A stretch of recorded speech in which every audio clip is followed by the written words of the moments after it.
Sometimes during the holidays, it can be tough. It's supposed to be a very joyous occasion. We celebrate it because it is the birth of Jesus. However, a lot of times we get a little off centered with the gifts and sometimes missing family. I have five phenomenal Christian fiction books that will lift your spirits this season.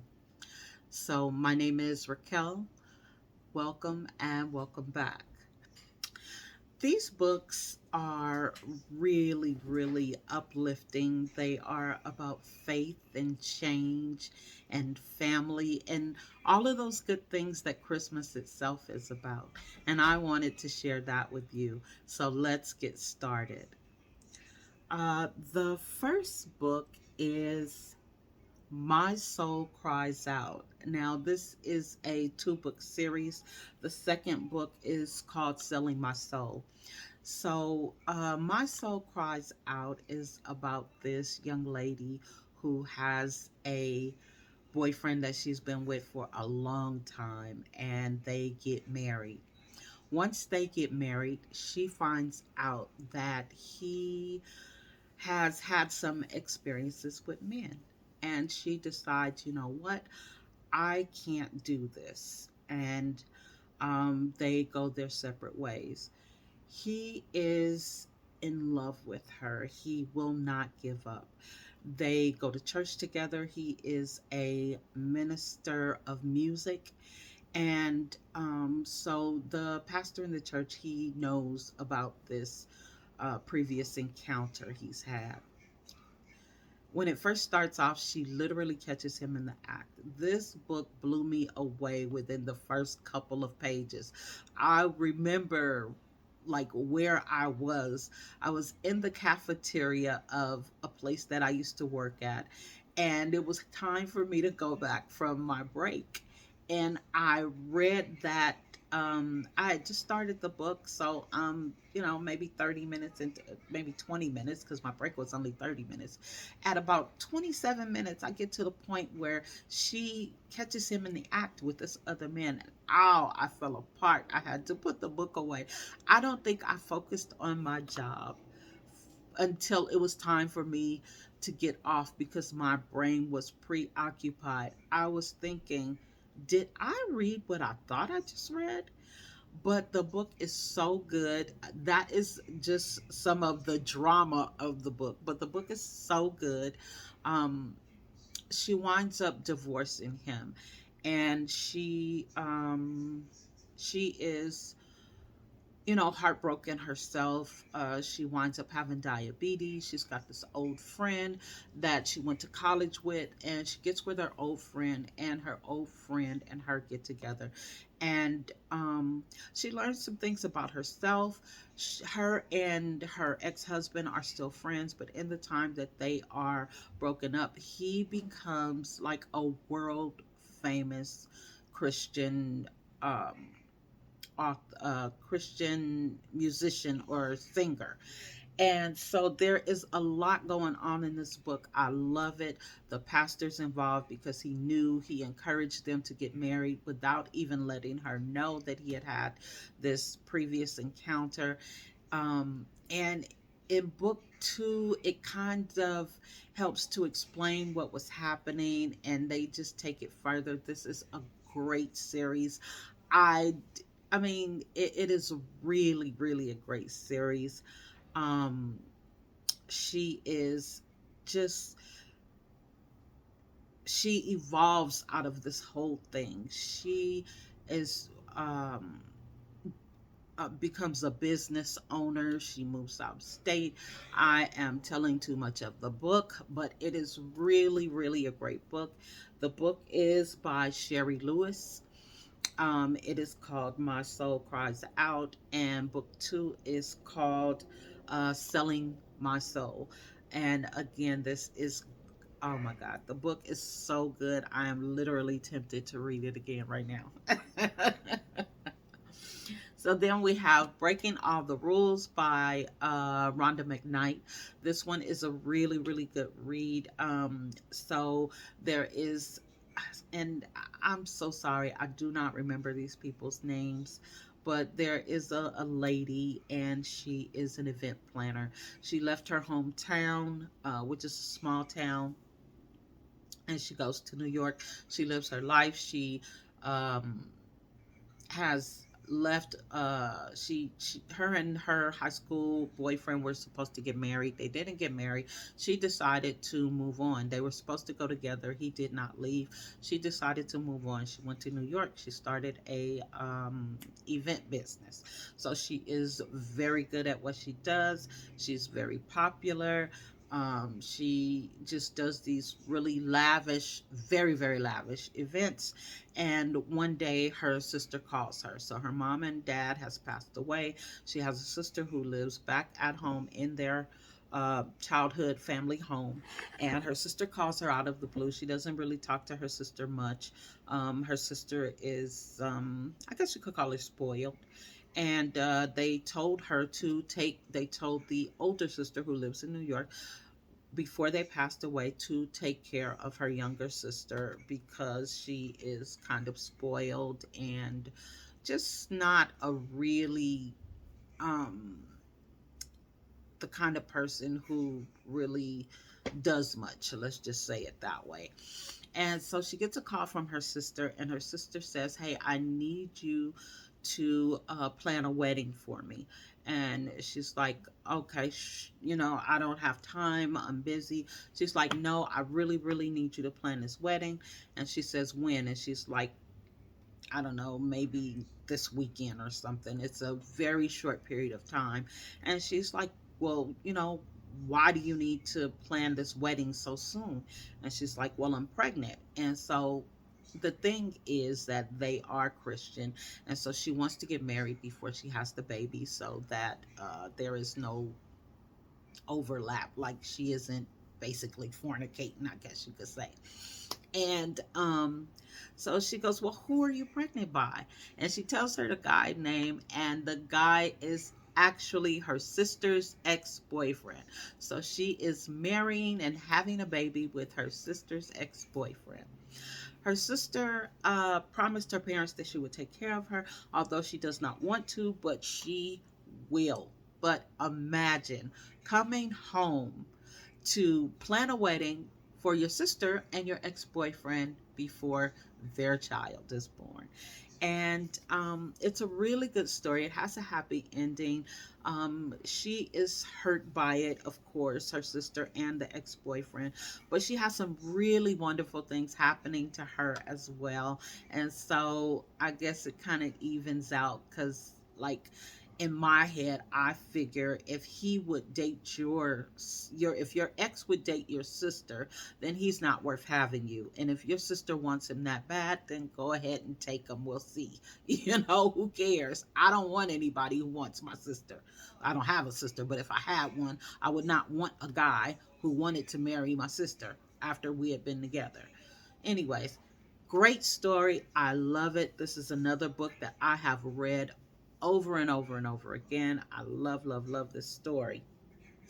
And then we have another really, oh my God, these are like some of my favorite books I am sharing with you guys right now.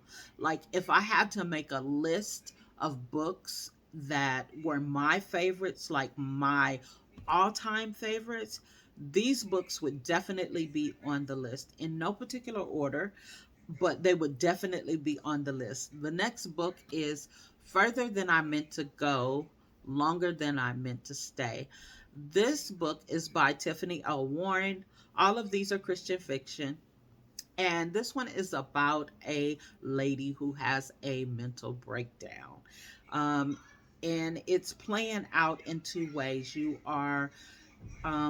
going through the story of what happened that caused the mental breakdown while she is also seeing a therapist at the same time. So basically, she's telling the therapist about what happened, and the therapist is giving her feedback. So she is a plus size woman who is very smart. She is the president of a bank. She has a best friend, and her best friend has a friend. And so they're always trying to set her up. Everybody's trying to set her up. The lady down the street, her mom, her, best friend, her best friend's friend. And so there's like these little funny dates that she go on. And then she winds up meeting a guy, but she's ashamed of him because she is a president of a bank and he's a janitor. And so her warning bells are going off, but the guy is like so fine, like he is totally blinding her. She can't see anything except for the fact that he's fine. And she is kind of going along and going along until um her the bank board of directors fire her for having porn on her computer. And she's like, "What?" Like, I mean, I couldn't imagine, somebody coming to you like, "Oh yeah, we found porn on your computer," and you did what on who? But she has a nervous breakdown, and this is a awesome book. I love this book. I don't know how many times I'm going to tell you that I love these books, but these are my all-time favorites. And then we have New Beginnings. I'm sorry. New Beginnings by Michelle Stimson. New Beginnings is about a fairly young lady. I think she's in her 20s. She has two children by two different men.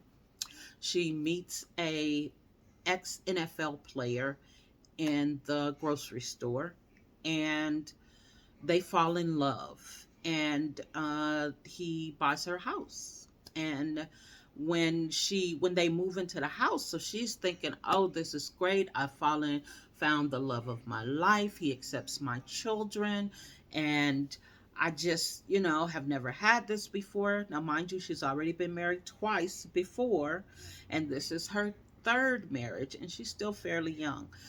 But what happens is he has a set of twins, and they have a mother. He has a mother.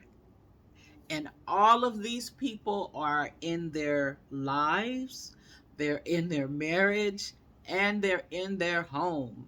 And she is totally not feeling it. This is a 3-book series.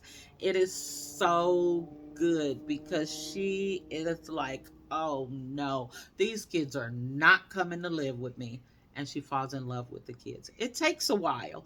It's kind of like if you have ever been into a blended family, you know that it takes a lot of work to really, really just make um, those kids feel comfortable enough to love you, because they are thinking that you are trying to take their mother's place, or you know um you know at some point, all the kids, or in blended families, they always get that either "you're not my mother" or "you can't tell me what to do because you're not my mother." And so she's got a little bit of that going on. She's got a next door neighbor who is super nosy, but she introduces her to going to church and believing in God. And that is where the change takes place for her. She learns how to love unconditionally. She learns how to love these children regardless to some of the things that they do that she's not used to or that she doesn't like. She learns to love his mother even though his mother will not stay out of her marriage. It is a really, really good series. I truly enjoyed it. There's some different things happening. Of course, it's 3 books, 3 full books, if I'm not mistaken. I don't think they're shorts. They are pretty long books, but each book has something going on in it. The first book is when they get together. The second book is when they blend the families and all of the children. And then you have to remember that she has children, he has children, and these children are don't know each other, and they're trying to get to know each other and not really getting along. And then in the third book, that's where the mom comes in, and she's working out that relationship with the mom. It is a wonderful series, another one of my favorites. I'm not going to say that anymore, I don't think. And then we have book number 5, which is Something Good by Vanessa Miller. Now, this one is a book that I recently read, but I definitely enjoyed it. I've only read this book once, but it is about Something Good is about a woman who, ah, dang on it. Wait a minute. Let me get Something Good out because I live in, you know what? Let me just read it because this one, like I said, I've only read it once, so I don't have a lot of the um, facts down. So let me give you this. It says, when three women find their lives inextricably linked after a terrible mistake, they must work together to make the most of their futures. Alexis Marshall never meant to cause the accident that left John Robinson paralyzed, but though guilt plagues her, her husband hopes to put the past behind them. After all, he's in the middle of selling a tech business. And if Alexis, please unlock the device to continue. Jesus. We're going to call her A because every time I say that word, my Kindle keeps responding. Okay, if A admits to texting while driving, the deal could collapse and cost them millions. Meanwhile, A's life is not as shiny and perfect as it may seem from the outside. She has secrets of her own. As she becomes consumed with thoughts of the young man she hit, can she reconcile her mistake with her husband's expectation? Then you have Trish Robinson is just trying to hold it together after the accident that left John dependent and depressed.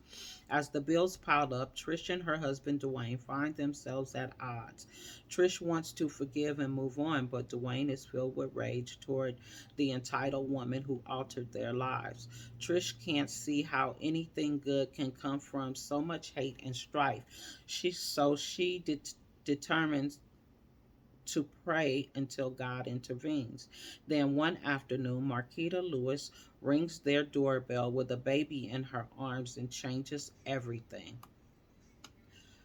Vanessa Miller's latest inspirational novel recommends readers that differences may separate us, but if we cling to each other, God can bring something good out of our very worst moments. Um, Now, this is one of those books I feel like the synopsis really doesn't do this book justice. This is a very, very good book. And just reading the synopsis, it seems like there could have been a different way to write this to bring out some of um, I don't know, just some of what's happening in the book. This is a awesome book. It, it is just so much happening in this book, and it is so good. And I just don't feel like the synopsis does it justice. Anyways, the book is called Something Good. It is by Vanessa Miller. So you have my five, well, four of my favorite reads of all times, and I am adding Something Good to the list because I really enjoyed this book as well. I am going to read it again. And yeah, so I just wanted to maybe bring some holiday cheer, uplift some spirits. And sometimes things are happening during the holidays where we just aren't in the holiday spirit. And I wanted to provide some hope and faith for anyone who is experiencing that. And I hope you enjoyed the video. Until next time, see you soon.